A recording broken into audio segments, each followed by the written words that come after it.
कैसे की तादाद में इनके सामने फूल माला डालकर उनको जो स्वागत कर रहा है। 104 फड़ों की अलॉटमेंट दिखा दी, एक शेड बना हुआ भी नहीं था। पर मैं उन दलालों से ये कहना चाहूंगा, रिकॉर्डिंगें मेरे पास आज ही आई हैं, पहले नहीं आई थी, कि चुपचाप गरीबों के पैसे वापस कर दो। डबोर सब्जी मंडी आज खासकर देखे तो वहाँ जबरदस्त तरीके से तोड़फोड़ हुआ, लेकिन कहीं ना कहीं इस तोड़ में जो लोग शिकार हुए उसके बाद से अब देखेंगे काफी तादाद में लोग यहाँ पे नारेबाजी करते हुए, जिंदाबाद का नारा लगाते हुए, नीरज शर्मा जिंदाबाद, कुछ इस तरीके से नारेबाजी करते हुए ये जो तमाम लोग हैं आज NIT 86 के विधायक नीरज शर्मा का नारेबाजी करके उनके घर पहुंच रहे हैं, उनके ऑफिस पे हैं। अब देखिए किस तरीके से ये नजारा, एक तरफ जहां मंडी में जो है खाली कराया गया, शेड खाली कराया गया, लेकिन अब देखो नारेबाजी की तमाम जो लोग हैं डब्बे मंडी से आकर यहाँ नीरज शर्मा के निवास स्थान पे तमाम लोग इकट्ठा हो रहे हैं और यहाँ देखो नारेबाजी की जा रही है। लेकिन ये वो लोग हैं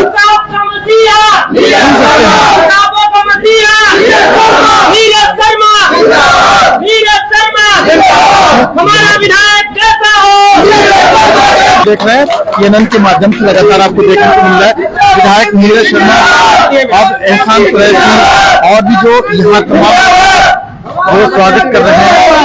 आप देखें दौर ये दृश्य को थोड़ी देर बाद में आपको हम बताएंगे कि क्या मामला है, क्या हुआ, विधायक से ही सुनेंगे। लेकिन आप देखें फिलहाल आपको ये नजारा देखने को मिल रहा है लाइव, और यहाँ देखें महिलाएं हैं कहीं न कहीं इसमें यहाँ फिलहाल सभी महिलाएं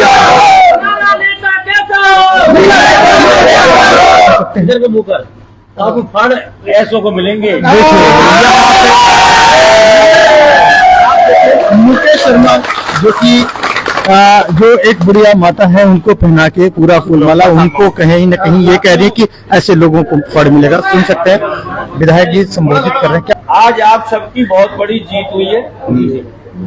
ये जो फंड थे सरकार ने उन लोगों के लिए निकाले थे 7x3 के, जो गरीब बेसहारा जो है सब्जी मंडी में वर्षों से सब्जी बेच रहे थे देख रहे हैं और अपने परिवार का गुजर बसर कर रहे थे, परंतु कुछ भूमाफियाओं को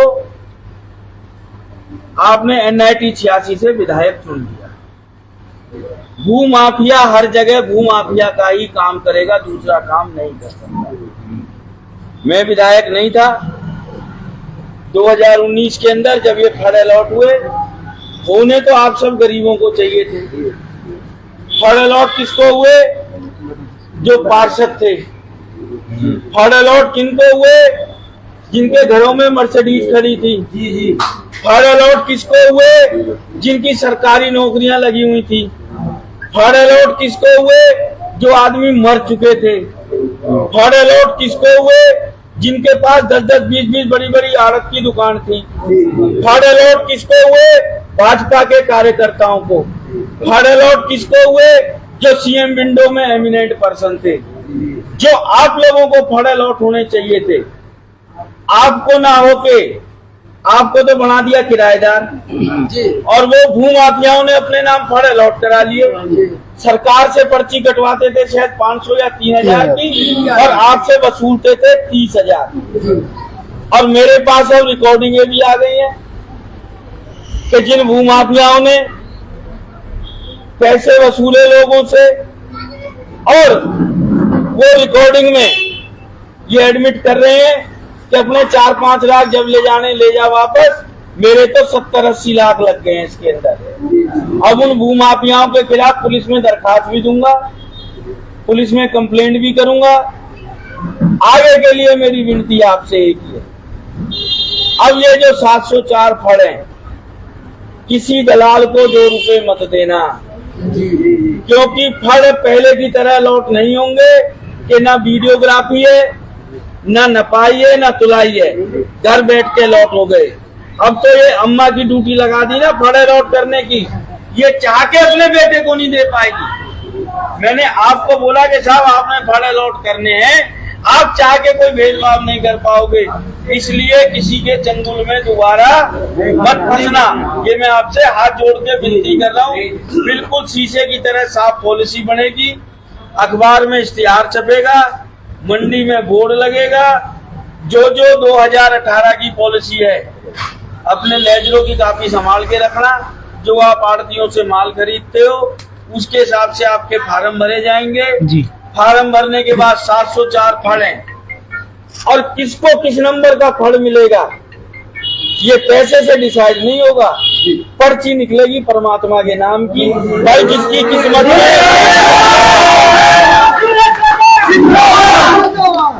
किस्मत में बढ़िया जगह होगी बढ़िया मिलेगी, और भाई जिसकी किस्मत में पीछे की दुकान होगी पीछे मिलेगी। पर्ची ना मेरे हाथ में होगी ना आपके हाथ में होगी, और उसकी वीडियोग्राफी भी होगी। पहले तो कागजों में इन्होंने 180 मिनट में 7, नहीं तो पुलिस में जाओगे, गरीब कंप्लेंट करेंगे, गरीब की बद्दुआ अलग लगेगी, पैसे फिर भी देने पड़ेंगे। पीछे भी कोई आदमी आपसे 1000 रुपए ले गया पर्ची काट के, किसी फार्म भरने की किसी प्राइवेट आदमी को कोई पैसा देने की जरूरत नहीं है। आपका जो भी काम होगा डबुआ सब्जी मंडी सेक्रेटरी के थ्रू होगा। पैसे जमा होंगे सेक्रेटरी ऑफिस में जमा होंगे, कागज जमा होंगे सेक्रेटरी ऑफिस में जमा होंगे, और सबको टाइम मिलेगा। आप जो फार्म भरोगे फार्म भरने का टाइम मिलेगा। उसके बाद किसी का फार्म रिजेक्ट होता है उसको स्क्रूटनी का भी टाइम मिलेगा कि भाई आपके फार्म में ये कमी थी, आप इतने दिन के अंदर इसको ठीक कर लो। उसके बाद पूरे शहर में मुनियादी की जाएगी। आप हजारों लोग डबुआ सब्जी मंडी के इकट्ठे होंगे, सबके आगे फ्रेश ड्रॉ निकलेगा, फ्रेश पर्ची निकलेगी, आपके हाथ से निकलेगी। हाँ, ये नहीं होगा कि भाई फंड पार्षदों को मिल जाए, फंड भाजपा कार्यकर्ताओं को मिल जाए, फंड लाठी वाले को मिल जाए, फंड किसी भूमाफिया को मिल जाए, फंड सीएम विंडो के एमिनेंट पर्सन को मिल जाए, या जो करोड़पति हैं जिनके बच्चे मर्सिडीजों में घूम रहे हैं। क्या मर्सिडीज वालों ने कभी सब्जी की दुकान लगाई है जिनके नाम? और चौथा, फंड के लिए जो भी भविष्य में अप्लाई करे, एक चीज का ख्याल रखना, ये किराए का धंधा भी नहीं होगा। अब आपको फंड अलॉट होगी कि सोमा जी के नाम की है तो सोमा जी का कार्ड बनेगा। ये नहीं है कि सोमा जी की जगह रमा जी सब्जी बेच रही हैं। सोमा जी बेच सकती है, सोमा जी का बेटा बेच सकता है, बेटी बेच सकती है, बहू बेच सकती है, वाला बेच सकता है। ये नहीं है कि आपने फड़ लेके रामलाल ने फड़ ली और श्यामलाल को किराए पे दे दी, जैसा आपके साथ हो रहा है। नहीं होगा। जय हिंद, जय भारत, राम राम। विधायक जी, जिस तरीके से लोगों को संबोधित किया है, लेकिन आप बताएं जनता को जिस तरीके से आश्वस्त कर रहे हैं, काफी लोग इंतजार कर रहे हैं आपकी बात को सुनने के लिए। सदन में मुद्दा उठाना कितना हो रहा है? ये सदन में मुद्दा उठा जब तो जीत मिली आज। यहाँ जिस तरीके से जनता है, आप देखेंगे जनता के सामने ये आवाज है। जिस तरीके से देखें आज जनता एक तरीके से वहाँ मंडी सैकड़ों लोग मंडी के आए हैं और जिंदाबाद के नारे लगा रहे हैं, जबकि कुछ लोग सुबह मुर्दाबाद के भी नारे लगा रहे थे। क्या कहेंगे? देखिए, जो सुबह मुर्दाबाद के नारे लगा रहे थे वो भूमाफिया थे ज्यादातर। अच्छा। जो बेचारे गरीब थे जिनको वास्तव में मिलने चाहिए थे फड़, वो यहाँ खड़े हैं। आपको भी पता है डबुआ सब्जी मंडी में फड़ घोटाला हुआ है। 5-5, 10-10, 15-15 लाख रुपए लेके फड़ दिए गए हैं, और वो फड़ किसको दिए गए हैं? पार्षदों को, मर्सिडीज में आने वालों को, जिनकी सरकारी नौकरियां हैं, एमिनेंट पर्सन्स को, जो वास्तव में सब्जी कभी जिन्होंने जिंदगी में बेची नहीं। जो 2018 की पॉलिसी है उसके हिसाब से नीट एंड क्लीन तरीके से, पारदर्शी तरीके से नए सिरे से फड़ों का अलॉटमेंट होगा। जो सब्जी का व्यापार करते हैं, जो गरीब आदमी हैं, जिनका हक है उनका हक उनको मिलेगा। जिन पार्षदों को फड़ मिला है क्या वो गरीब आदमी है? ये तो सरकार बताए, भाजपा बताए, जिसके टाइम में अलॉट हुए मैंने तो कैंसिल करवाए हैं। देश दुनिया की हर लेटेस्ट खबर देखने के लिए सब्सक्राइब करें हमारे चैनल PNN को, और साथ ही बेल आइकन दबाना ना भूलें।